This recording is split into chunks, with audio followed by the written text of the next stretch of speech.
Acá tengo una cosa en el team, tengo 4, no sé si hay alguien que tiene que entrar o que tengo que admitir o no. ¿Están todos? Empezamos. Entonces, si alguien falta, avisen, pregúntenle por, ¿cómo se llama? Por WhatsApp. ¿Mm?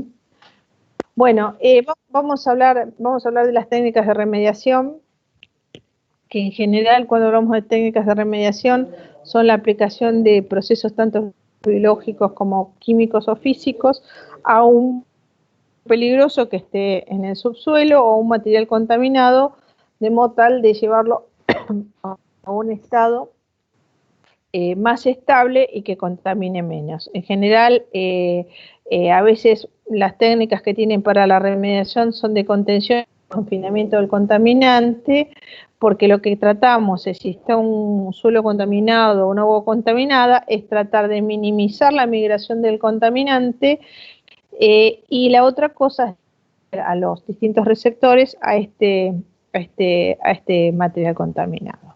Bueno, de las técnicas de remediación la habíamos visto el otro día, que eran, alguien quiere entrar, me parece. Espérenme, yo que voy a entrar acá. ¿Alguien quiere entrar? No sé si alguien quiere entrar. No tengo nadie, porque me salen señales y no veo ni qué pasa.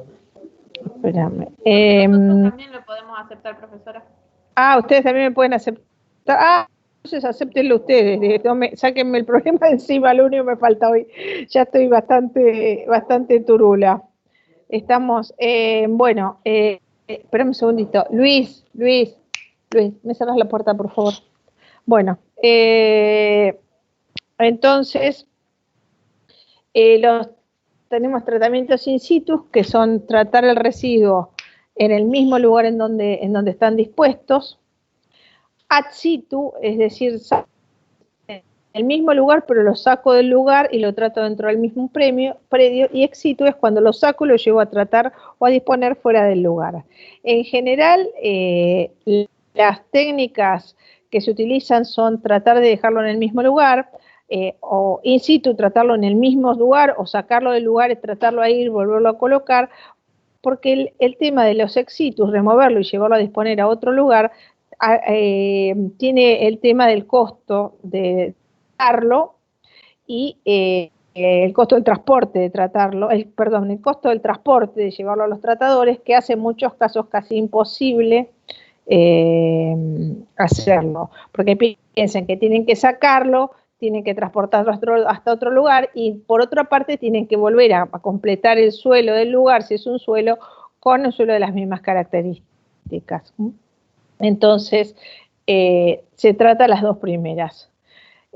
¿Cuándo conviene usar técnicas de tratamiento in situ? En general ofrecen soluciones a largo plazo, presentan una alternativa frente a la disposición de un relleno sanitario o un relleno de seguridad, son aplicables a subsuelos de edificios o instalaciones que son inmóviles, y en general tienen ventajas legales. Por ejemplo, un suelo contaminado, al ser excavado, puede ser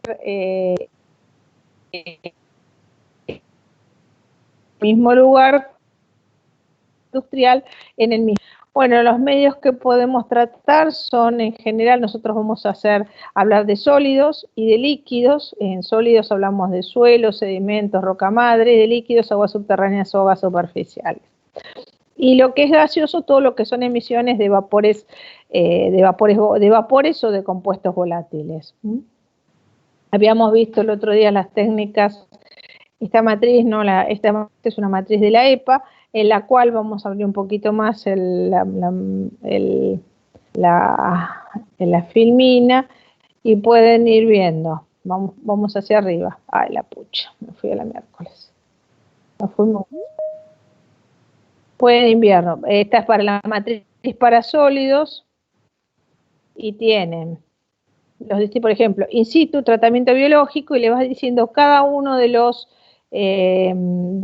compuestos, y le dicen si es puntito lleno, es que es permitido, es altamente utilizable, y si los puntitos se hacen a la mitad, es que es más o menos, y si no, y si está el casillero en blanco, el redondelito en blanco, quiere decir que no se puede hacer. Bueno, lo mismo tiene la matriz para para líquidos, que no es ni más ni menos que la matriz de la EPA. Bueno, y ahora vamos a empezar a hablar de tecnologías de tratamiento de sólidos que son aplicadas localmente. En general hablamos de tratamientos biológicos. Les hago una pregunta. ¿Esto lo habíamos visto la semana pasada? Hola.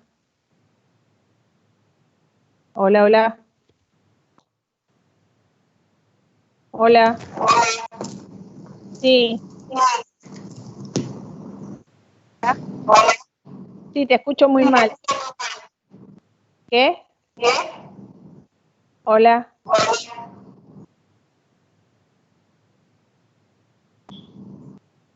Hola, ¿me escuchan? Hola. Hola, sí. Sí. ¿Me escuchás? Yo sí. Ah, bueno. Steffi, te hago una pregunta. ¿Esto habíamos visto la semana pasada? No. Ah, bueno, Vimos listo. una parte, no sé si es la misma presentación, pero no recuerdo de esta presentación yo. Ah, bueno, listo. Porque habíamos visto, pero me parece que esta parte sí la habíamos visto. Llegamos hasta la Anfarmi. ¿Qué? Llegamos Sí, hasta la Anfarmi. Sí, me acuerdo que lo habíamos visto. Ahora que empecé me acordé y se me quemó la cabeza. Bueno, perdonen, no es mi... Bueno, Yo de la parte esa de ahí arriba no me acordaba, pero sí me acordaba que hablamos del tema. Sí. Bueno, cuando hablamos, vamos a empezar con tratamientos químicos in situ, que son en general oxidaciones químicas. Se utiliza un oxidante, que en general puede ser o permanganato, peróxido de hidrógeno, o cloruro férrico, o algún fenton, que es una mezcla entre un peróxido de hierro o persulfato, ozono. Y lo que hacen el ozono, la oxidación química, es una transformación química de los componentes orgánicos a productos intermedios menos tóxicos a través de la ruptura de la cadena, de las cadenas de carbono. Y lleva, en general, estos productos intermedios que pueden ser tratados a través de otros métodos biológicos. En general, la oxidación química es una tecnología capaz de destruir una gran cantidad de compuestos químicos orgánicos, y van desde los orgánicos compuestos volátiles, compuestos clorados, mercaptanos, fenoles inorgánicos y algunos hasta los cianuros. Bueno, en general las reacciones son de oxidorreducción y ocurren de a pares, y en general estas reacciones no son específicas y los agentes reaccionan con cualquier corriente de residuo presente. Entonces es una tecnología que es económica cuando los compuestos orgánicos están en bajas concentración, y es generalmente aplicada cuando hablamos de residuos líquidos peligrosos o aguas subterráneas contaminadas o suelos contaminados que deben ser excavados, deben ser llevados a la forma líquida y llevados a un tipo de reactor o a una mezcla para que pueda producirse la reacción de oxidación. La viabilidad de la oxidación química depende de la habilidad de obtener el reactivo y el contacto entre el reactivo y el contaminante. En general, cuando es suelo, hay que hacer una buena mezcla para que se pongan en contacto. ¿Qué tipo de reactivos? Esto no lo vimos el otro día, no me acuerdo haberlo visto. ¿Está bien? No recuerdo ya haberlo visto. Entonces, yo tampoco, por eso cuando empecé ya me quedé en la cosa. Me había quedado. Los reactivos físico-químicos que se pueden utilizar, los oxidantes, son hipoclorito de sodio de calcio, que es lavandina, obviamente mucho más concentrada, peróxido de hidrógeno, cloro, permanganato, ultravioleta, ozono. En general estos ozono o ultravioleta son utilizados para agua, bastante para aguas. y todos los que son otros compuestos reductores, sulfato ferroso, sulfito sódico, ácido sulfúrico, hierro, aluminio, zinc. El problema que tienen estos es que si es para agua el sulfato ferroso o el hierro, en general lo que produce es una coloración, lo mismo que el permanganato de potasio, cuando uno trata. Entonces, en general para agua no se usa, pero sólidos. Bueno, en general la oxidación es una forma común de utilizar. Un reactivo sencillo de utilizar es la lavandina concentrada, y se utiliza, por ejemplo, para la destrucción de cianuros. Ustedes tienen cianuros, le agregan lavandina y destruyen el cianuro. El cianuro es un compuesto carbono, unión nitrógeno, y rompe la unión entre carbono y nitrógeno, llevándolo a formas orgánicas mucho más estables y mucho menos contaminantes. La reducción, en general, lo que se utiliza es, por ejemplo, cuando uno tiene cromo 6, que es un cromo altamente cancerígeno, y se lo lleva a cromo 3, que es tóxico, pero es mucho menos tóxico que el otro. En general, el cromo 6 se utiliza para el curtido de cueros. En Argentina hace que el cuero quede muy finito y muy resistente, fino pero no con resistencia. Y bueno, a nivel mundial está prohibido el curtido con cromo 6, pero en Argentina se sigue utilizando, y el líquido de curtido se lo lleva a cromo 3 a través de una reducción, en general cromatos o un ácido crómico, con sulfato férrico, con sulfato de sódico o con ácido sulfúrico. Bueno, acá tenemos algunas reacciones de tratamiento físico-químico. El ozono se trata con cianuro y tiene esta reacción. Pues se puede usar ozono UV, pero el tema de la UV es que es un agua, tiene que ser un agua extremadamente transparente, y el agua tiene que fluir de forma laminar. No sé si saben, de forma laminar significa que no fluye en forma turbulenta a muy baja profundidad. ¿Por qué? Porque los rayos UV entran en el agua hasta una determinada profundidad de agua, con lo cual es utilizada, pero en general se termina utilizando con UV. El tema del ozono es muy efectivo, pero tiene un muy alto costo de producción, porque es solamente aire, pero energía eléctrica, pues se necesita mucha energía eléctrica para pasar de oxígeno a ozono. Y el ozono lo que tiene, además, es que no se puede almacenar y se tiene que producir en el mismo punto donde se va a utilizar. Con lo cual es un tema, y además el ozono es muy explosivo, pero además es un producto cancerígeno. ¿Se acuerdan que hace unos años vendían unos purificadores que se ponían en las casas de ozono? Bueno, se demostró que tienen un potencial cancerígeno. Después tenemos mezclas de peróxido o UV, que en general el peróxido es un oxidante muy fuerte. El problema que tiene es la forma de gestión o de manipulación. Es un compuesto que se tiene que gestionar pero muy bien, no lo puede gestionar cualquier persona, porque es altamente explosivo. Entonces, en un sistema para tratar con UV tenemos que tener muchas medidas de seguridad. Bueno, después tenemos sulfato ferroso, que actúa sobre el cromo y lo lleva a una forma de cromo 3. Bueno, acá tenemos algunas oxidaciones químicas del ozono con distintos compuestos y del hidrógeno, que no se los voy a tomar. Y después, eso serían las partes de oxidaciones. Después tenemos todo lo que llamamos soil flushing o lavado de suelos, que se hacen in situ. En general se utilizan aguas con aditivos que movilizan al contaminante. La extracción del aditivo de los líquidos, el agua subterránea y los posibles lixiviados desde un área de sedimentos contaminados hacia la superficie se hace a través de bombeo, y una vez en la superficie el líquido es tratado, aditivado, por ejemplo con un tensioactivo biodegradable para destrucción de todos los que son compuestos grasos o hidrocarburos, y es aplicado por medio de una aspersión o un riego en la zona de tratamiento. Entonces yo agrego un compuesto atraigo a través de bombeo, tomo a través de bombeo líquido con ese compuesto y después el líquido con el compuesto, Hola el amigos de líquido YouTube, cordiales saludos a contaminado, todos. lo Hoy les traigo un nuevo trato tutorial. Hoy en un sistema fuera del agua superficial. Acá pueden ver, tengo un suelo contaminado, hago la estación de bombeo, le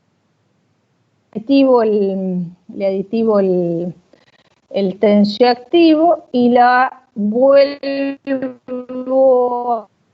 a reincorporar este aditivo. Hola, hola, hola, hola.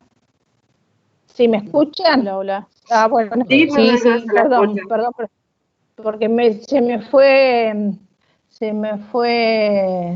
fue la pantalla, por eso. Yo no tengo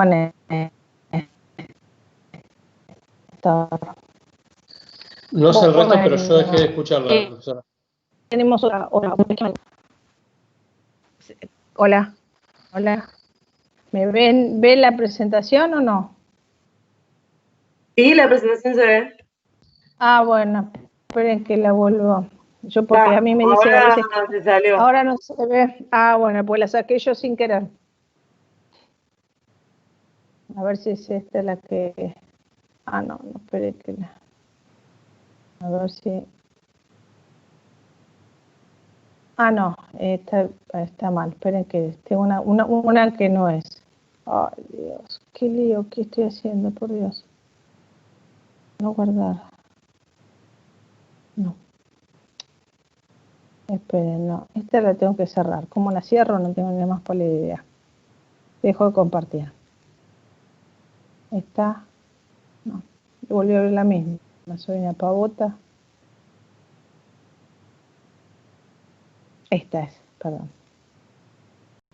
No. Estoy haciendo el lío. Ay, Dios mío.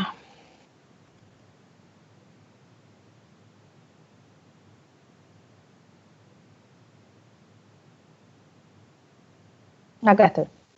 ¿Ahora ve la presentación? ¿Hola? Sí, Ah, bueno. sí se ve, sí se ve. Perdone, no es un día peronista, como diría alguien. Que son suelos contaminados con petróleo, lo que les decía hidrocarburos, algún pesticida o algún compuesto orgánico. Y el limitante de este tratamiento es la presencia de zonas contaminadas que debido a sus características de porosidad o ubicación de la napa freática no pueden ser correctamente tratadas por este medio. Bueno, otra forma es extracción de vapor. En general es una ventilación del suelo, también conocida como una extracción de vapor o extracción por vacío, y es una técnica homologada y utilizada ampliamente en los Estados Unidos. En general consiste en la extracción de vapores y permite extraer compuestos volátiles del suelo no saturados mediante la aplicación de un vacío moderado a una masa de suelo contaminado y disolverlo con aire, favoreciendo así toda la volatilización de los compuestos orgánicos volátiles desde los poros y las partículas de dichos suelos o sedimentos. En general esto se utiliza en pequeñas zonas. Acá pueden ver cómo tienen el suelo contaminado, tienen este sistema como de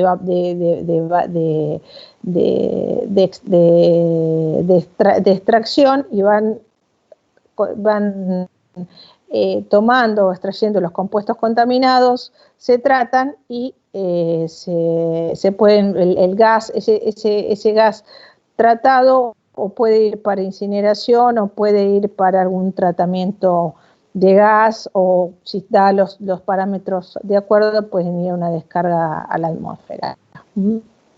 Bueno, acá tienen otro sistema, es como una placa con un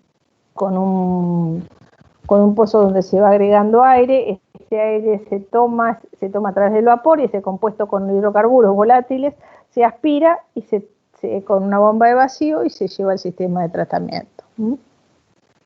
Bueno, en general se trata sustancias volátiles en el suelo y está limitado si el suelo tiene un alto porcentaje de materiales finos o un alto grado de saturación. En general requiere un más vacío y al tener más vacío necesita mayores costos y un mayor tiempo de operación. Los suelos con altos contenidos de orgánicos o extremadamente secos tienen una alta capacidad de absorción de compuestos orgánicos volátiles y tienen como un resultado muy bajas tasas de remoción. En general, el aire que es extraído, los compuestos orgánicos volátiles que son extraídos, se los trata mediante carbón activado o alguna oxidación térmica, tipo puede ser una incineración, y los líquidos residuales asociados al tratamiento pueden requerir algún tipo de tratamiento o disposición especial. En general, si uno utiliza carbón activado, el carbón activado se agota, se puede regenerar hasta un cierto tiempo y pasado ese tiempo tiene que ser dispuesto como un residuo peligroso. Bueno, después vamos a hablar de lo que es estabilización, solidificación, que es, tengo un compuesto y lo mezclo con otro tipo de compuesto y lo llevo a una forma más estable químicamente y en general se le agrega un agente encapsulante como un compuesto de alto pH y se utiliza para líquidos, para sólidos o para suelos contaminados y en general, como les decía, hasta unos 5 metros de profundidad. Y la estabilización de los compuestos contaminados del suelo lo que hacen es tratar de evitar o minimizar la migración de los compuestos lixiviados. En general, los residuos se utilizan para suelos contaminados con metales pesados o hidrocarburos y las limitaciones son las condiciones que pueden afectar la inmovilización de los contaminantes a largos plazos. En general, el tema que tiene es que puede aumentar hasta el 20% el volumen original del suelo que traté. Bueno, algunos residuos son incompatibles con esos procesos de estabilización y generalmente lo que se hace son estudios pilotos con los suelos contaminados para evaluar la potencial utilización y después vuelta a poner ese material estabilizado dentro del mismo suelo. Acá tienen algunas fotos de equipos mezcladores o una retro o un equipo mezclador continuo. Acá tienen algunos tipos de retro con rodillos de accionamiento hidráulico que hacen el mezclado. Acá tenemos otra retro que está trabajando con una lechada para su estabilización. Acá tenemos uno con neutralización de un compuesto seco. Acá tenemos otro que está haciendo una excavación, una estabilización, solidificación in situ de un terreno. Acá tenemos una estabilización in situ o ex situ en un terreno. Ven que van trabajando como por lonjas, estabilizan una lonja, evalúan si está estabilizado, pasan a otra lonja, la estabilizan y después una vez, si esto pasa el test del lixiviado, lo cierran, lo tapan. Si no, vuelven a hacer la mezcla. Acá esto es una planta de estabilización, solidificación que está en Perú, que trata residuos, la mezcla se hace como una especie de pozo. Acá tienen los aditivos, acá pueden ver parte de los aditivos en los costados que van mezclando con el suelo que está contaminado. Bueno, otros tipos de tratamientos son los que llamamos biopilas, que en general se utilizan para suelos contaminados y lo que es con compuestos orgánicos, y lo que se hace no es ni más ni menos que una especie de compostaje o de tratamiento biológico. En general se generan como especies de camas donde se le agregan compuestos nutrientes, nitrógeno, fósforo, potasio y se los ventila. La limitación es que tengo que excavar el suelo contaminado, debo hacer un ensayo de tratabilidad del residuo a través de compuestos de los microorganismos y además debo hacer un buen agregado de nutrientes y de oxígeno para que las especies bacterianas puedan reproducirse. En general las biopilas, acá tenemos algunas biopilas, esto se utiliza mucho en el sur, en los campos petroleros, se coloca una cañería ranurada y se le coloca el suelo contaminado con combustible encima, y esta cañería ranurada lo que hace es, ¿cómo se llama? Introducir oxígeno, y este suelo contaminado, previamente a colocárselo ahí, se le agregan nutrientes en cantidades necesarias, y en forma así como de pulso se le va agregando oxígeno. Y una vez colocada se hace como una especie de, acá podemos ver otra, esta es otra, es una pila, tiene el sistema de insuflado de oxígeno, y se la tapa de modo tal de mantener las condiciones de temperatura. Esto es una práctica muy común en suelos contaminados en la Patagonia, muy, muy común, y funciona bastante bien. Lo que pasa es que esta biopila está por lo menos entre 1 a 2 años ahí para que se remedie, que hace un tiempo bastante grande, entonces sí es para pequeños derrames en general. Acá tenemos otras fotos de biopilas. Estas son todas del sur. Y ustedes pueden ver, están, ¿cómo se llama? Están identificadas y con un sistema de geomembrana. Algunas usan Gore-Tex, que son, sí. Son como una suerte de silobolsa, una cosa así. Sí, se le pone como Gore-Tex, no silobolsa, es un material que uno permite la salida de aire, pero no la de agua, porque estas zonas son zonas muy secas. El Gore-Tex es lo mismo que se fabrica, ¿vieron lo que se fabrica las camperas esas que son carísimas? Bueno, imagínense lonas de Gore-Tex de este tipo. Sí, eso como una especie de, es como una pila aireada tapada, para mantener temperatura. Bueno, acá tenemos otro sistema de biopilas, un poquito más sofisticado que las que habíamos visto, donde se le hace el suelo contaminado, se le coloca un sistema se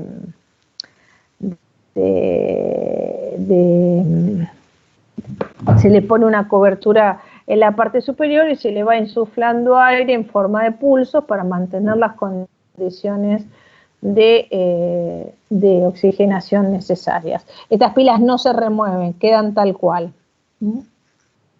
Y tienen otras en las cuales, que tipo esta, en las cuales en lugar de insuflarle aire se hace extracción de aire, entonces el aire, no están cubiertas, el aire, sí, alguien pregunta algo, alguien quiere ingresar, veo un puntito rojo. Hola. El aire ingresa en la masa del suelo contaminado y se extrae y después es tratado en un sistema de carbón activado. Esa es otra forma de construir biopilas. Bueno, acá tienen una construcción de una biopila de un suelo contaminado.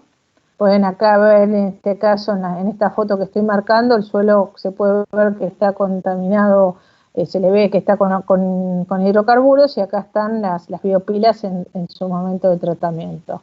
En muchos casos hay biopilas que se dejan al aire libre. Bueno, acá tenemos un sistema de biopilas ya un poquito más sofisticado, en donde hay un sistema de extracción del lixiviado y hay el sistema de aireación. Están construidas como en una especie de laguna, en donde se hace una extracción del líquido lixiviado que se genera, pero además tiene un sistema de contención que el lixiviado no infiltra. Estas lagunas yo no las vi, las que vi fueron las que les muestré, son las que habitualmente se hacen en el sur. Bueno, en general estas biopilas son así. Hay una actividad microbiana termófila que es entre 55 y 65 grados, se agrega suelo contaminado, en algunos casos se le agrega alguna enmienda orgánica o algún residuo vegetal y se las tapa. En este caso no se tapa, en este caso se las voltea con estos sistemas de volteadores de material. Y es lo mismo que un compost. El material El material a ser compostado está en la parte interior, en la parte superior se pone una cubierta en general de compost ya maduro y se le hace como una especie de vacío, entonces se le hace una extracción de aire, el aire al hacerse un vacío, el aire entra sobre, entra sobre la capa y el aire, con esta bomba, el aire que para ser emitido se lo hace pasar en general por un filtro que puede ser compost también ya maduro. Esta es una forma sencilla de hacer un tratamiento biológico, obviamente es para compuestos orgánicos de no mucha peligrosidad y con muy bajas concentraciones.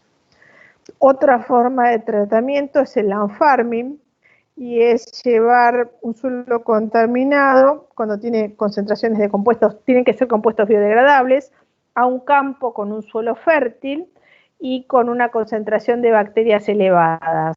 Y allí lo que se hace es como una especie de labranza, es como un cultivo, donde se mezcla el suelo natural con el suelo contaminado. Y este tratamiento se hace en zonas preparadas con un sistema de contención, como una pileta o una parcela que está revestida en un compuesto impermeable. Bueno, acá pueden ver cómo es.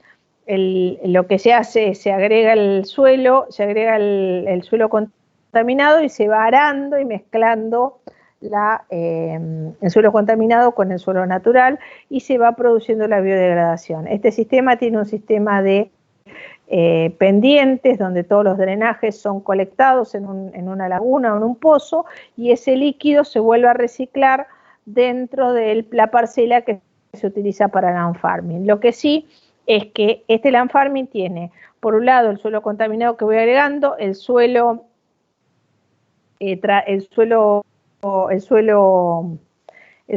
natural que es fértil, y por otro lado, y en la parte superior tiene toda una capa de suelo preparado impermeable que no permite que los líquidos o los contaminantes pasen y se infiltren hacia las napas. En general, los sistemas de land farming lo que se tratan son para compuestos con hidrocarburos livianos, grasas, aceites. Limitaciones que se necesita un gran espacio para esta siembra. Un segundito. Y las condiciones que afectan, puede afectar las condiciones de degradación biológica de los contaminantes, por ejemplo, en zonas muy frías o en muy lluviosas, que en algunos casos pueden alargar el tiempo de remediación, y en general son temas que no son controlables. Y el otro tema que hay que tener en cuenta para hacer land farming es la profundidad a la cual está la napa. Bueno, vamos a ver otra cosa más. Bueno, otras formas de tratamiento que tenemos para suelos son los tratamientos químicos térmicos, que son incineración, que puede ser in situ o ex situ. Hay incineradores pequeños que son móviles, que van recorriendo los pozos petroleros y van haciendo la destrucción térmica de los hidrocarburos o de los suelos contaminados. En general, el incinerador que va a tratar tiene que tener estas condiciones que exige la ley de tratamiento de residuos peligrosos, que tiene que tener una cámara primaria, una secundaria, un sistema de tratamiento de gases y un sistema de tratamiento de particulados. En este caso es un horno incinerador ya instalado, pero podemos ver en la fotografía siguiente un horno más pequeño instalado en un lugar, en un sitio. No sé si tengo otra de algún incinerador móvil. Lo que sí es que las cámaras, para poder tratar residuos peligrosos o suelos contaminados, la primera cámara tiene que llegar a temperaturas de 800 a 1000 grados centígrados, trabajar con exceso de aire del 3 al 12% en volumen, y además garantizar un tiempo de resistencia a las cenizas, el sólido fijo que queda, el carbono fijo que queda, de 1 a 5 horas. Y la cámara la cámara secundaria tiene que garantizar temperaturas de 950 a 1200 grados, un tiempo de residencia más de 2 segundos y exceso de oxígeno de más del 3%. Con lo cual garantizamos, al tener temperatura, tiempo, tengo que garantizar turbulencia para poder garantizar ambas dos. En general poseen quemadores para altas temperaturas y aumentar turbulencia, tienen un sistema de descarga de cenizas y las partes, todo lo interno del horno está revestido de refractarios. Acá tenemos otro horno, un horno más pequeño, donde pueden ver la cámara inferior, la cámara primaria, y la superior es la cámara secundaria, donde se tratan los gases. En esta parte entra el residuo, que puede ser un líquido, un barro, un sólido, y en la parte superior pasan los gases que son destruidos. Bueno, acá tienen un sistema, un horno pequeño en el momento del quemado, acá tienen un horno rotatorio. Acá tienen otros sistemas de hornos. Y bueno, vamos a dejar acá que mañana va a estar Néstor hablando de la disposición y cómo le fue con los trabajos.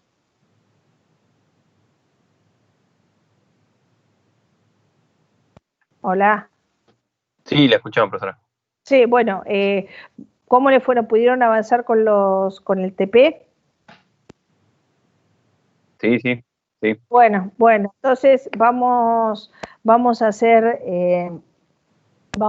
las presentaciones. Hoy empezamos con las presentaciones de las preguntas. El otro día empezamos por el grupo 4, ¿no? Sí. ¿No? ¿O sí? Creo que empezamos por el grupo 2. ¿2? Ah, bueno. Sí, fue una mezcla. Bueno, fue una mezcla. Bueno, entonces vamos a empezar. Yo lo tengo anotado por donde empezamos porque lo fui anotando las notas. Entonces vamos a empezar por uno que no haya empezado. ¿Quién fue el que no empezó? A ver. Empezó el grupo... Los grupos que empezaron el otro día, ¿dónde estarán? Empezó el grupo 2. Bueno, hoy le vamos a dar al grupo 1, a Sabrina y a Steffi, a ver si empiezan. ¿Están preparadas? Sí. Bueno, yo me silencio y empiezan ustedes. Bueno, ahí yo comienzo a compartir.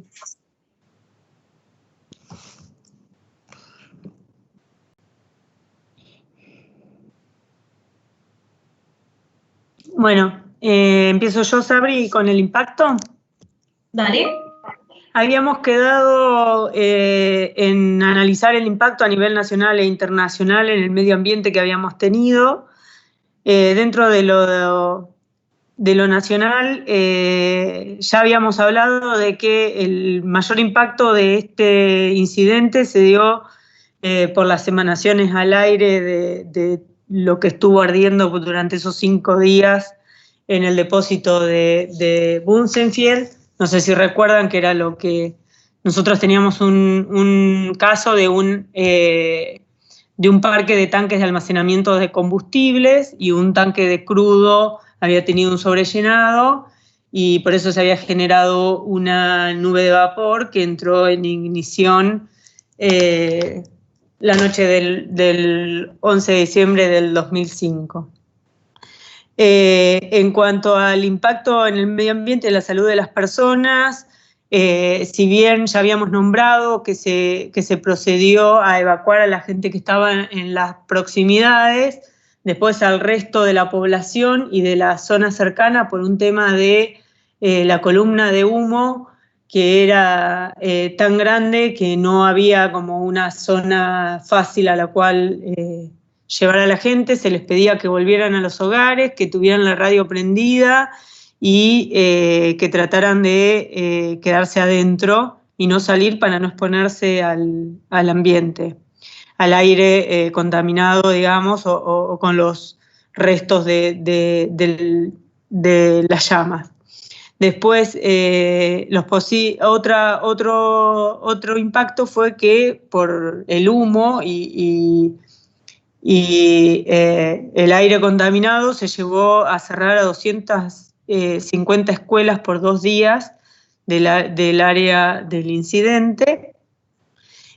También tuvieron que cerrar la autopista, que era vital para para el Reino Unido en esa zona, y todos los bomberos de la zona tuvieron que asistir al incidente. El gobierno proporcionó equipamientos para colaborar con el ataque, y una de las cosas que después lo vamos a nombrar más adelante, que se analizó fue también, si bien era un incendio mayor y la probabilidad de que te ocurra un evento similar al mismo tiempo es muy bajo, no tener un planning a nivel nacional y llevar a gran parte de tus recursos a esa zona hicieron que dejaras como puntos flojos en otras, en las cuales no estaban tan cercanas como para poder regresar en caso de que hubiera un incidente. Obviamente que quedaron pequeñas dotaciones para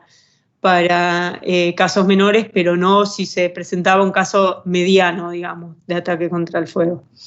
Y después, otra de las cosas de los impactos que hubo es que se tuvo que replanificar la logística para mantener el abastecimiento de combustible a las principales aeroplantas del país, debido a la importancia de los mismos y las fechas, porque estaban próximas a las festividades.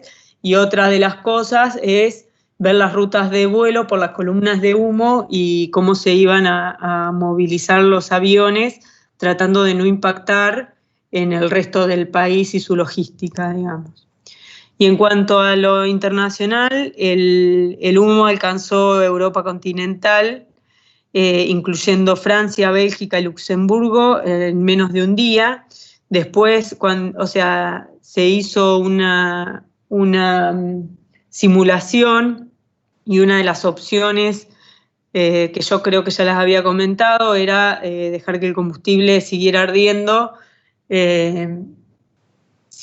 Cuando se hizo la simulación y más o menos los cálculos por la cantidad de combustible que había en el sector y que tendría que seguir ardiendo, la opción de que por 9 días se siguiera contaminando el aire y afectando a tantos otros países, ayudó a tomar la decisión de tomar la estrategia de combatir el fuego y no de dejarlo arder. Después, otra de las cosas que generó fue una revisión de estándares, que si bien no fue como otro incidente que directamente a veces crean estándares, lo que llevó es, por ejemplo, a que se revise una de las NFPA que habla de la preplanificación de ataque contra el fuego en parques de tanques, y a su vez los estándares nacionales y todo lo que tenía que ver con los tanques de almacenamiento de combustibles y la necesidad de que se los trate con la misma rigurosidad que al resto de los procesos de combustibles. Y en esto me refiero a los tipos de análisis de riesgo que hay que realizar, porque en este caso, por ahí me estoy adelantando, pero uno de los problemas fue que eran todas empresas que sabían del negocio, no eran que eran empresas que no conocían del petróleo, todas petroleras reconocidas, pero como era una planta de almacenamiento, de responsabilidades compartidas, es como que no tenían implementados los mismos estándares que por ahí pedían en su site. Entonces, el exigir como gobierno que se lleve la misma rigurosidad como gobiernos internacionales, digamos, ¿no? Como entes internacionales, que se lleve la misma rigurosidad en lo que es parque de tanques que en lo que es el resto del proceso productivo y las refinerías. Eso en cuanto a impactos.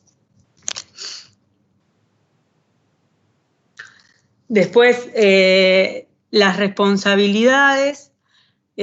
Tratamos de dividir las responsabilidades del evento en la gerencia, cuando decimos gerencia de Bonsenfield nos referimos a todo el personal que estaba en el site para nosotros son los responsables por la deficiencia en el mantenimiento de las distintas disciplinas.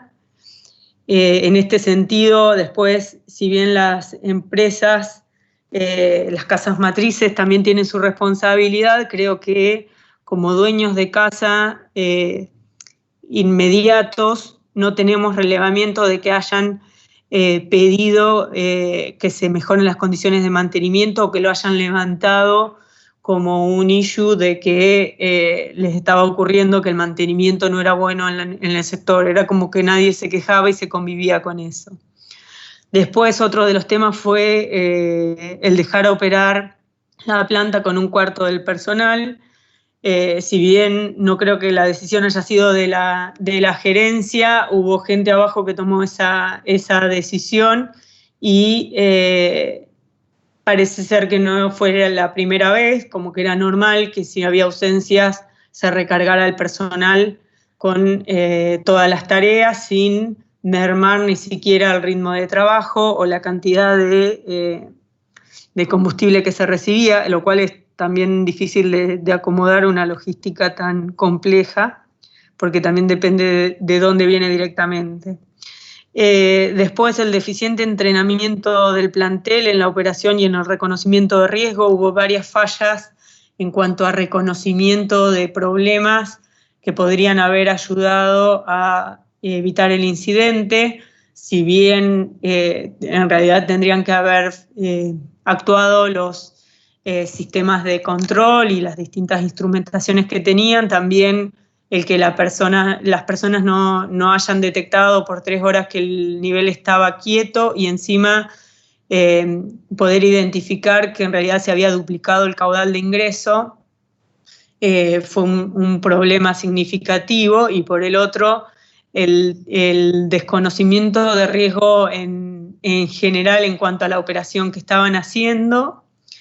Y por otro lado también tenían poco control de variables y medidas ergonómicas apropiadas. Y esto me refiero a poco control de variables, porque una de los resultados del incidente dice que, por ejemplo, el display que el operador de consola tenía era uno solo para todo el parque de tanques, entonces estaba bastante atestado de información.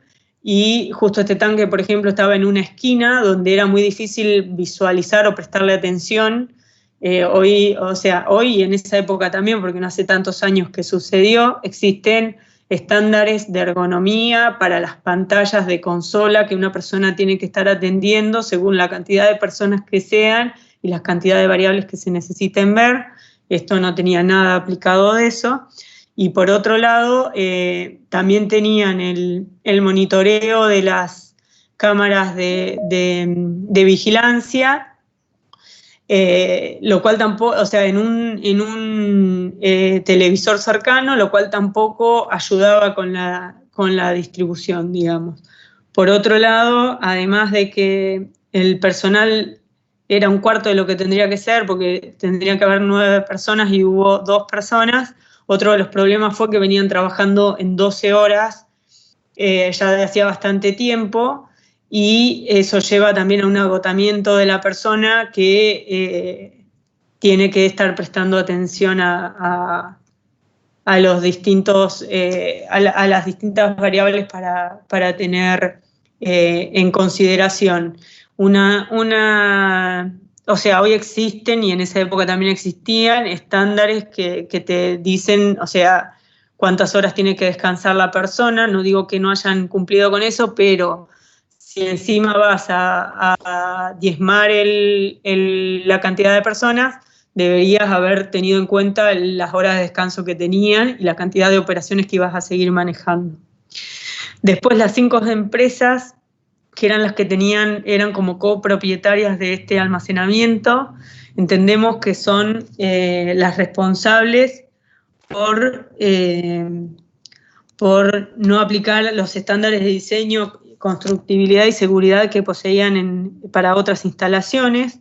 Como ya comenté anteriormente, son empresas que conocen del negocio, no pueden decir que fue por un tema de desconocimiento, sino fue más abandono o por ahí sobrevaloración del riesgo, o decir, o sea, como que eran instalaciones más simples versus a otras que tenían en otros sites. Después, no auditar las instalaciones ni exigir las medidas de seguridad robustas y actualizadas a lo que había ya implementado en ese momento a nivel estándares internacionales, y no proveer recursos para el entrenamiento del personal y análisis de riesgos. Acá se mezcla también con la gerencia de Bunsenfield, porque no sé si hubo el pedido, pero debería haber alguna evaluación por parte de estas empresas del nivel de conocimiento que tenían que tener las personas y el nivel del conocimiento de toda la gente que estaba en el site sobre los riesgos que implicaban esas instalaciones. Después, en cuanto al gobierno local, creemos que son responsables de dejar crecer la urbanización y la instalación de otras empresas y comercios en la zona sin una planificación adecuada. Esto, como ya hemos hablado en la clase, es un problema general y se da en todos lados. Y en el mismo Campana, hoy la refinería está en el medio de la ciudad porque la gente que tenía que estar del arco para un lado está del arco para el lado que no estaba planificado, y esto lleva a que el impacto a veces sea mucho mayor, y en este caso, como les comentamos, no solo hubo, por suerte no hubo víctimas fatales porque fue un domingo, pero sí hubo después muchos despidos y mucha gente que en realidad nunca volvió a recuperarse, porque una cosa es una empresa grande y otra cosa son empresas pequeñas que se instalan para asistir a estas empresas. Después, creemos que son responsables también de auditar los sistemas de emergencia, las instalaciones, los escenarios y preplanes de la respuesta a la emergencia. El gobierno nacional creemos que es responsable de establecer los estándares y prohibir lo que ya no está más permitido y exigir planes de adecuación a corto plazo. Hablamos de que teníamos algunos problemas en las instalaciones, de que, por ejemplo, los diques habían sido construidos de una forma no adecuada para este material, tal vez porque eran más antiguos del momento en que se empezó a desaconsejar esta práctica, pero lógicamente no es que se pueda salir de un día al otro y nadie dice destruir el dique, pero sí planes de mejora o de asegurar que no iban a quedar esos orificios que finalmente quedaron por los cuales terminó fluyendo el producto. Entonces creemos que también tienen responsabilidad en ese sentido, si bien el gobierno local es el que audita, el gobierno nacional es el que tiene que dejar claros los estándares. Y en cuanto al gobierno central, por gobierno central entendimos que es a nivel global, y lo que ponemos también es lo que surgió después, que terminaron siendo de estos estándares. Entonces la responsabilidad era de exigir el mismo tipo de análisis que para otros procesos productivos. Esto es en algunos países obligatorio, acá no, de hacer análisis de riesgo tipo HACCP, HACCP, LOPA, asignación de SIL, verificación de SIL, de exigírselo no solo a los procesos productivos que se los piden, sino a también los parques de almacenamiento. Y una de las cosas que surgió fue la necesidad de revisar los estándares internacionales, porque había partes de estos escenarios que no estaban contemplados en ningún lado. Suele pasar igual que se aprende lamentablemente a medida que pasan los incidentes, pero hubo muchos eventos predecesores similares que no fueron capitalizados como es debido para evitar que sigan sucediendo. De hecho, después de este también hubo otros casos. Pero bueno, eso en cuanto a responsabilidades. Bueno, ahora seguimos con las decisiones prioritarias que se tomaron en el momento. Después de haber extinguido el fuego, lo que se tuvo que centrar la gerencia es en poder contener todos los productos que se habían derramado y también el líquido que se usó en lucha contra incendio para poder mitigar toda la contaminación o los efectos sobre el medio ambiente. Después, evaluar los medios para poder extraer estos líquidos residuales y tratarlos y disponerlos. También poder registrar cómo se diseñó, se construyó y se mantuvo esa contención del líquido en el lugar. Después también en poder identificar las posibles vías de contaminación en el medio ambiente y poder cuantificar el impacto ambiental, tanto en el sitio como fuera en los alrededores. Bueno, también lo mismo para aguas superficiales y aguas subterráneas. Y también a medida que se avanzara en la operación de limpieza del sector, del área contaminada, poder hacer registros del trabajo realizado y también continuar investigando cuál era el impacto del incidente.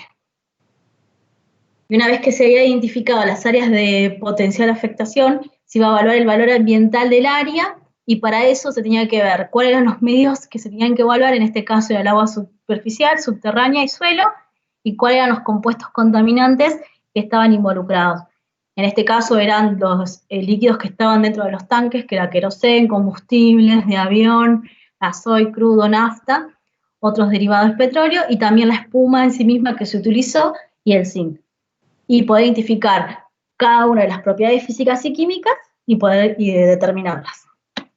Una de las cosas que también era poder conocer las características de estos medios, que era tanto el suelo como el agua subterránea y las aguas superficiales. En este caso era ver cómo era el suelo en sí, que era una capa variable de arcilla con sílex, que es un tipo de roca, y que estaba sobre el acuífero Upchark, y que tenía una capa de arcilla que tenía una baja permeabilidad, y que esto hizo que no hubiese una migración vertical hacia las napas y no se contaminara el agua subterránea. Después, cerca del depósito, había puntos de captación, de extracción de agua subterránea que se utilizaba para el depósito en sí mismo y que tenía una profundidad de 45 metros sobre el nivel del suelo. Después, con respecto al agua, aproximadamente a 50 metros del sur, donde se encontraba el depósito, había puntos de extracción de agua y que se utilizaban para el enfriamiento de los procesos. Después también, cerca del depósito, estaba el río Gate y el río Ver. El río Gate estaba hacia el sureste, que acá lo podemos ver, sería el río Ver, acá está el depósito, y este es el río Ver. Estos eran los ríos que estaban más próximos y que podían llegar a tener algún impacto por el derrame. Y después más adelante está cómo es la topografía del suelo, el que se podría llegar a ver más afectado era el que se encontraba hacia la derecha, que es el Ver. En este caso lo que se encontró fue que en el límite del depósito, sobre las calles que las limitaban, se pudo encontrar que había muchas cámaras que estaban sumergidas con combustible y con agua. Y lo que se pudo ver que algunas cámaras estaban conectadas a pozos que tenían aproximadamente un 40 metros de profundidad, entonces se podía presumir que podía llegar a haber algún contaminante. Entonces lo que se propone es hacer un monitoreo lo más posible de los distintos puntos para poder determinar cuál fue el alcance. Y si bien ya había puntos de monitoreos que están marcados en distintos puntos rojos, también se agregaron puntos exclusivos para poder determinar una cercanía del área. En cuanto al agua superficial, como hoy dije, se centró más en el río Ver, que era el que tenía la inclinación del suelo, como lo dije acá. Si podemos ver, estas eran las calles que yo dije que estaban delimitando el sector, y la topografía, como podemos ver, es descendiente hacia el sureste del lugar. En cuanto a la remediación del suelo, lo que dijimos era que lo principal que se debía hacer era mapear el terreno, poder ver los escombros, las estructuras dañadas que estaban, en lo posible extenderse varios kilómetros desde el foco, porque fue bastante el área afectada, como 88.000 metros cuadrados, poder relevar todos los residuos que quedaron, en este caso serían tanques, cañerías, líneas de combustible, estructuras. Después también realizar excavaciones para poder determinar cuál es la profundidad de contaminación de los suelos, tener en cuenta también que había muchos muros de contención que estaban debajo de los tanques de almacenamiento, cuantificar cuál era el suelo afectado, definir el volumen que se iba a tratar y de los residuos, establecer si ese predio se iba a seguir utilizando para la zona industrial, residencial, recreativo o demás, establecer cuál va a ser el uso del agua de los puntos cercanos, y bueno, después establecer cuál era el nivel y objetivo de remediación de la zona, tanto por la legislación local, ¿no? Nacional en realidad sería. Y definir si la remediación se iba a hacer in situ o ex situ y qué tipo y lugar de disposición final se le iba a dar. En este caso nosotros, viendo el alcance que tuvo, el volumen, consideramos que in situ no creemos que no es posible realizarlo porque la superficie en su gran mayoría, como podíamos ver en las fotografías, estaba afectada en su totalidad. No se podía montar algún proceso para remediarlo en el lugar. Entonces optamos por ahí, por ver el volumen, por ir por land farming, porque era bastante el volumen que se generó, que es un proceso biológico, y a la vez,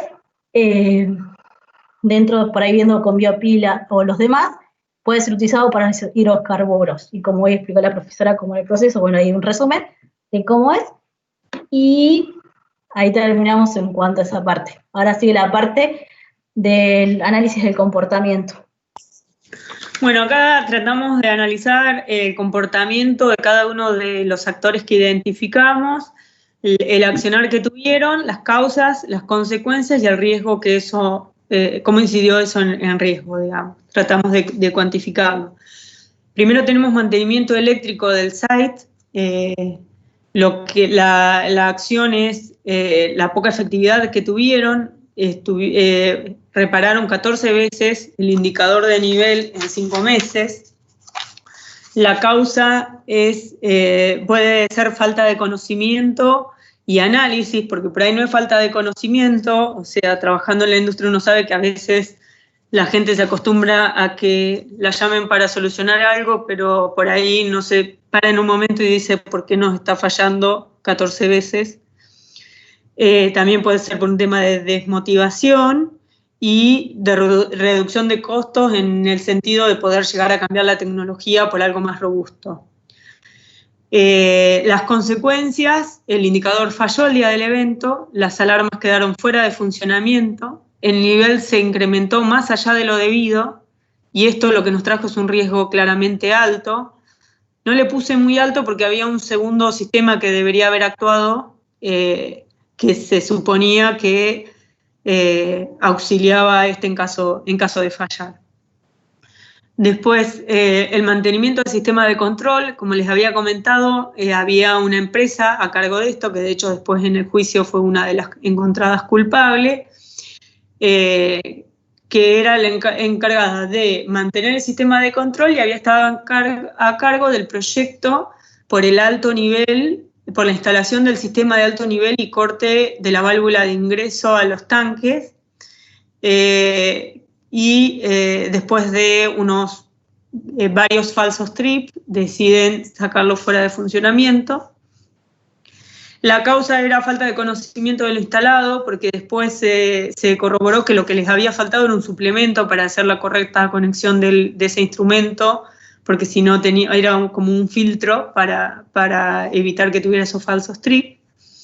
Y por otro lado, creemos que un desconocimiento del riesgo, porque fue una decisión que se tomó como a nivel muy bajo para hacer el riesgo que implicaba dejar fuera todo ese sistema de seguridad.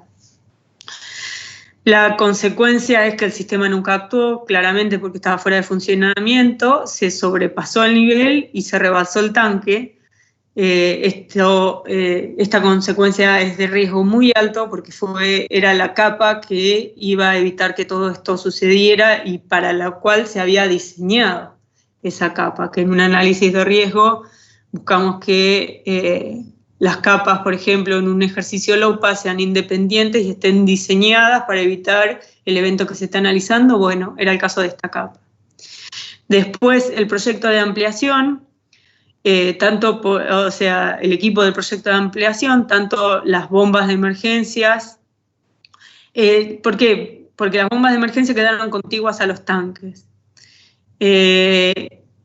Y sabemos que eso en realidad o sea, en el 2005 bajo ningún concepto podría estar en ningún estándar permitido eso.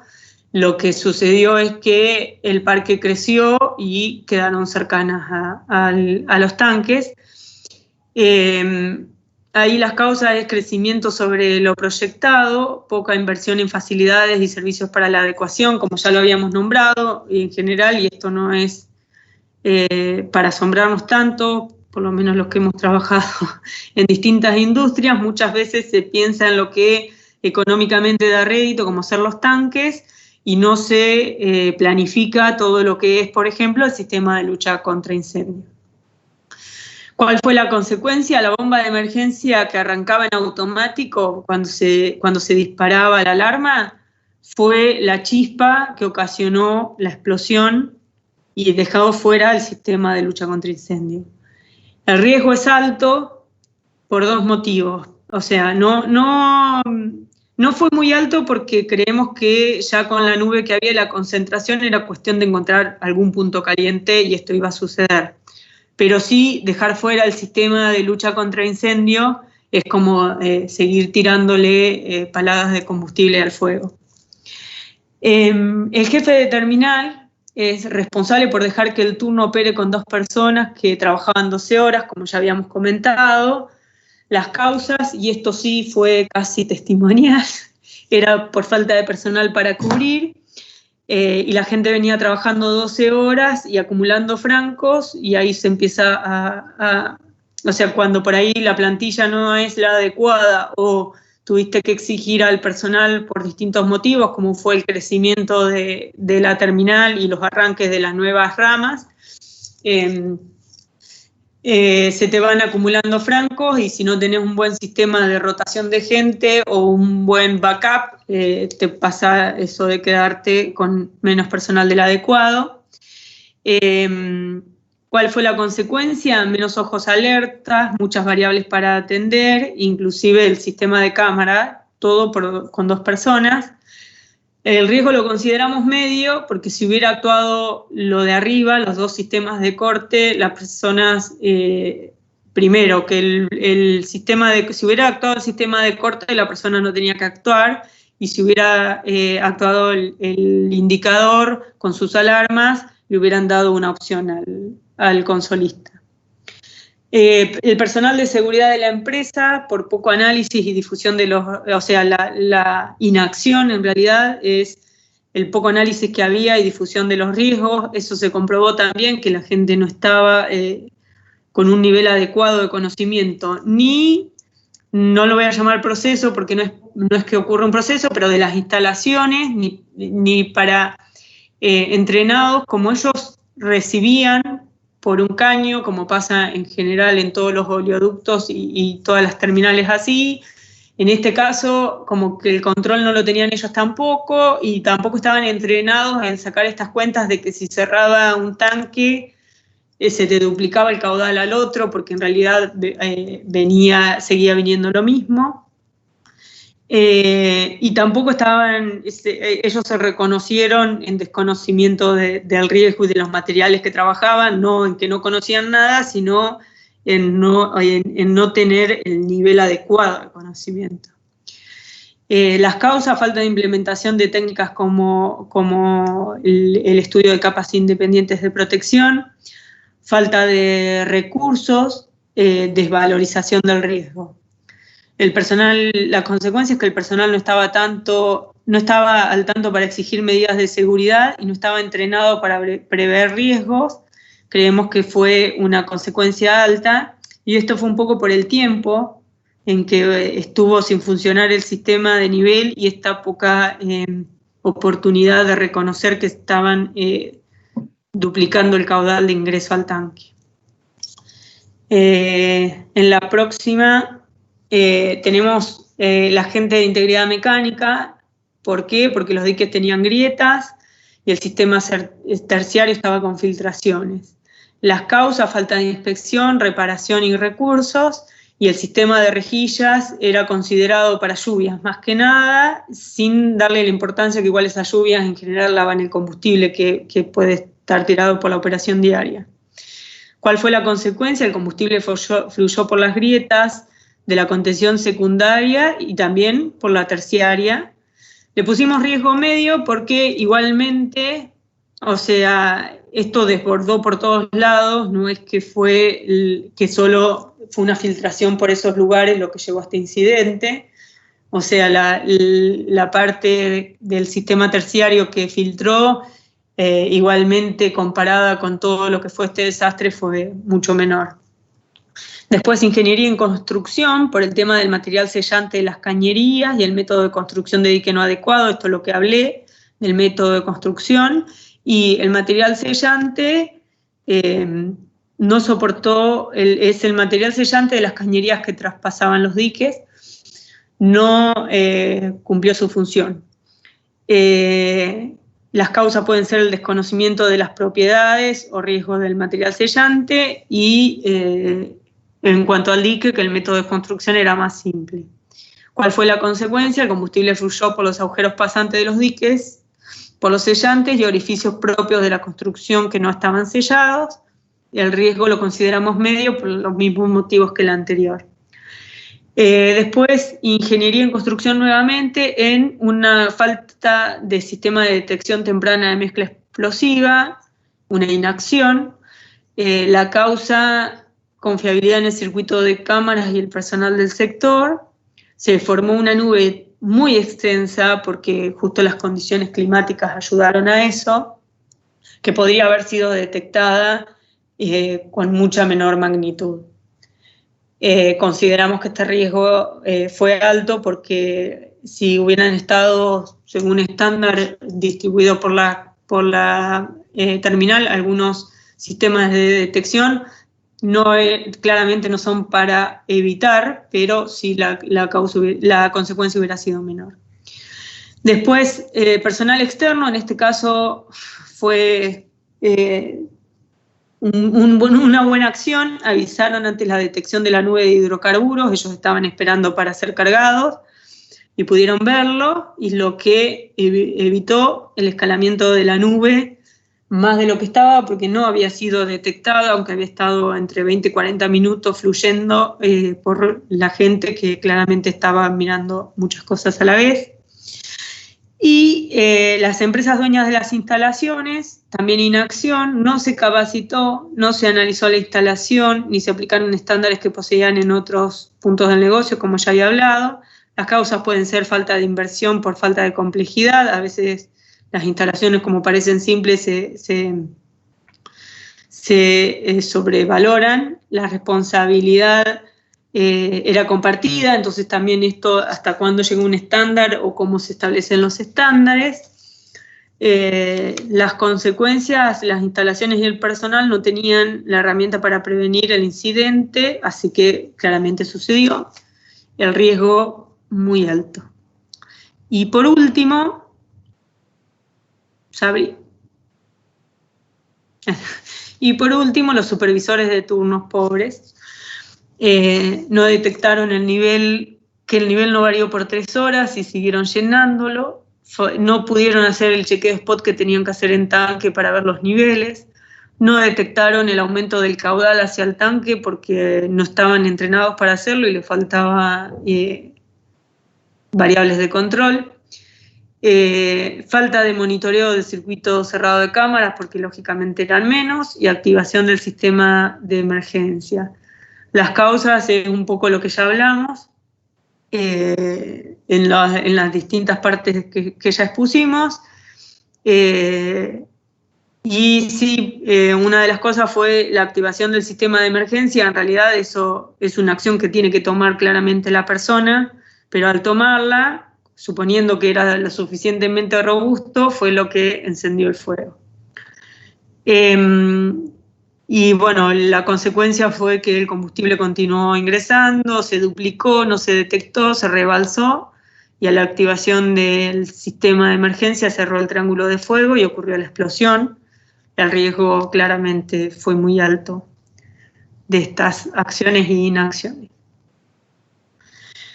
Y los materiales, en cuanto a materiales almacenados, los que se nombran más que nada que había en ese momento eran crudo, gasol, queroseno y nafta. Los puse por el orden de decreciente de carbonos de los hidrocarburos, vienen todos, son todos derivados del petróleo.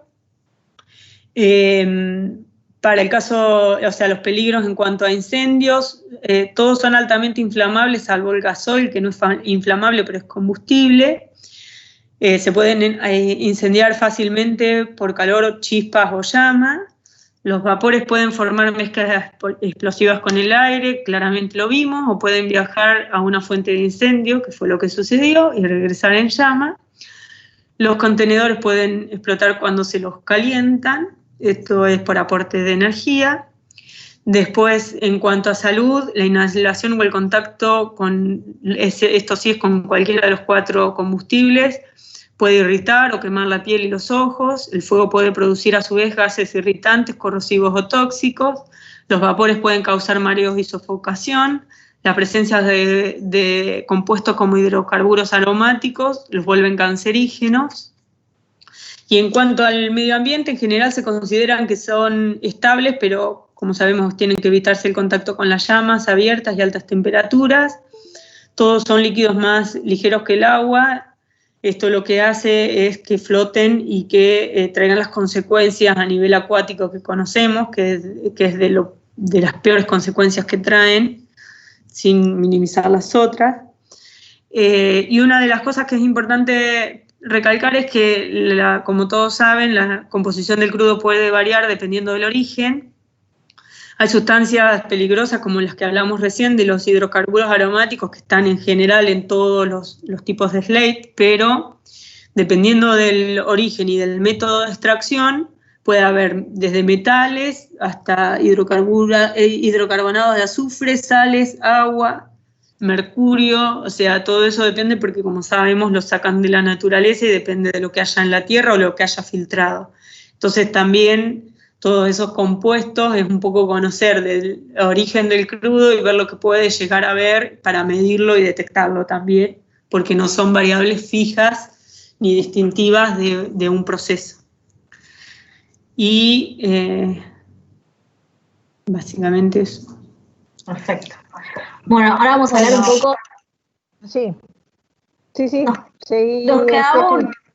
Sí, Sabrina habla. Nos queda una parte a seguir. ¿Seguimos? Sí, dale, y terminemos con ustedes.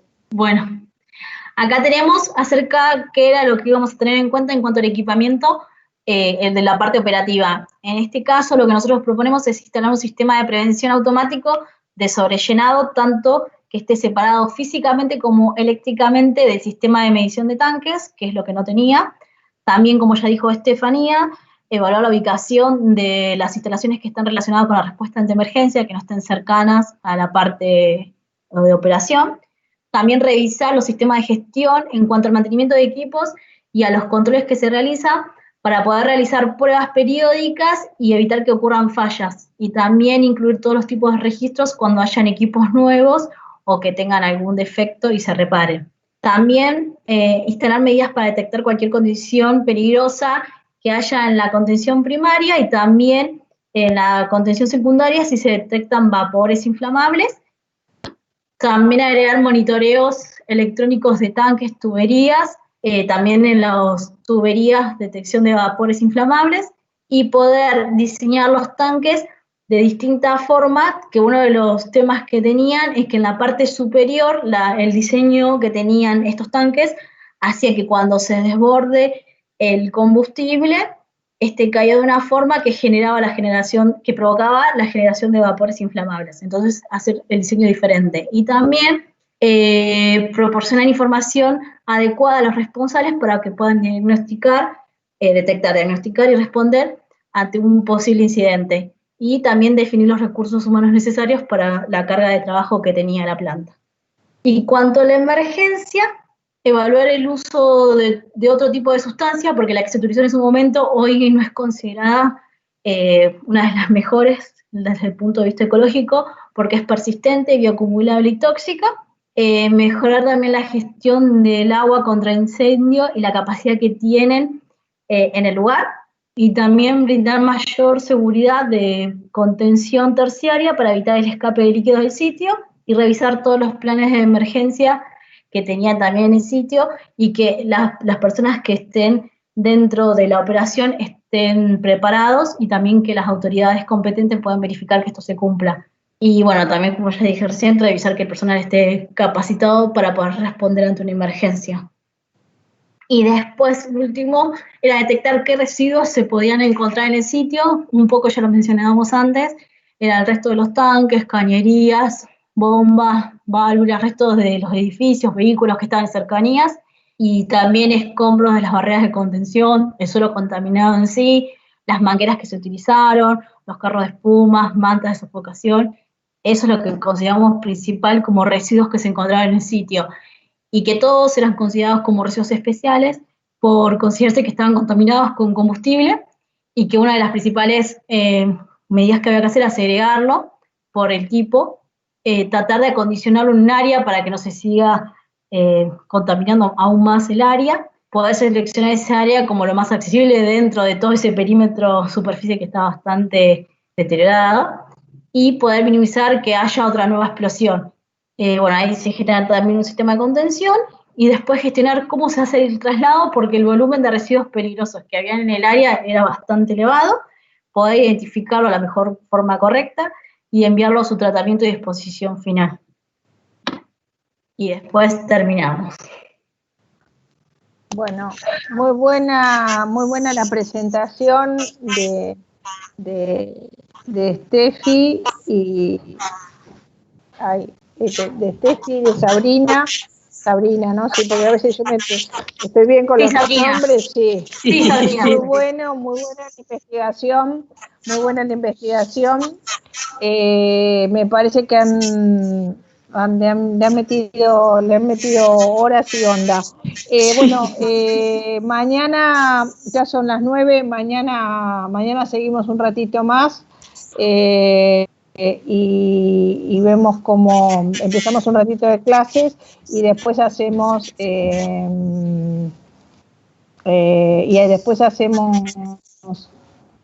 ¿cómo se llama? Las presentaciones que están faltando. Creo que mañana les voy a dar 2 preguntitas más para terminar, y ya con eso terminaríamos la evaluación del seminario. ¿Puedo aprovechar para hacer una pregunta? Sí, dígame. Para la instancia de hoy, ¿teníamos que tener preparado el plan de monitoreo? No, para ahora no, para la última clase, para la última presentación, que la vamos a hacer más o menos dentro de 15 días, una cosa así. Creo que las chicas se han adelantado un poco, ¿no? Sí, mirando la presentación de ellas dije, uy, me estoy olvidando de los monitoreos. No, las chicas anotado, se adelantaron bastante, las chicas se han adelantado bastante. Okay. Lo que pasa es que por ahí había cosas que se nos costaba cortarlas, digamos, porque era como que nos faltaba el siguiente punto. Pero podemos acomodarlo, si no. Está bien. No, está bien, está perfecto. Han contestado más de las preguntas que se les había pedido para hoy, pero bueno, las han contestado bien, no puedo decir que no, está bien hecho, han contestado todas las premisas que se les ha solicitado, con lo cual es importante porque lo han hecho bien, muy bien además. Muchas gracias. Bueno, los veo mañana a las 9 con viento fresco, espero no tener ningún problema de ningún tipo mañana, que pueda entrar en la clase lo más fácil posible, pero bueno, la verdad que lo parece que los viernes están enquilombados. Profesora, Sí. ¿para mañana usamos este mismo enlace para la clase? Sí, podemos, sí, no sé cómo se hace hacer eso. Entramos desde el mismo link que envió al mail hoy. Sí, se entra directamente. Chicos, yo les voy a explicar una cosa. Yo no sé cómo hice el link. Yo hoy estaba en estado de desesperación. Entré 7 menos 10, me senté 7 menos 10, me sonó el teléfono, mi hermano, que mi mamá tenía presión, con lo cual empecé a darle al coso y no le daba, entonces la llamé a Romy y le digo, Romina, por favor, preparame la presentación. Romina estaba en la calle, me dice, espero media hora. Ahí le mandé un mail a Lucas diciéndole, espérame media hora. Volví, mi mamá a todo esto le había dicho a la chica que cuida a mi mamá, dale una medicación para la presión. Salí, dije, tengo media hora, voy, le tomo de nuevo la presión, charlo un rato con ella, bajó la presión en 10 minutos, 15, volví, me senté, hice tac, tac, tac y entré. Hice una nueva invitación y entré. No me pregunten cómo. Fue mágico. Si mañana puedo usar la misma, uso la misma. ¿Estamos? Sí, perfecto. Perfecto. Sí, se no puede, sé ni pero cómo lo conectamos al hice. mismo link. Listo. No sé ni cómo lo hice. ¿Les queda claro? Espero que sí. Mañana voy a tratar de estar temprano ubicada. Dale. Bueno, Besos, chicos. nos vemos. Chao, hasta luego.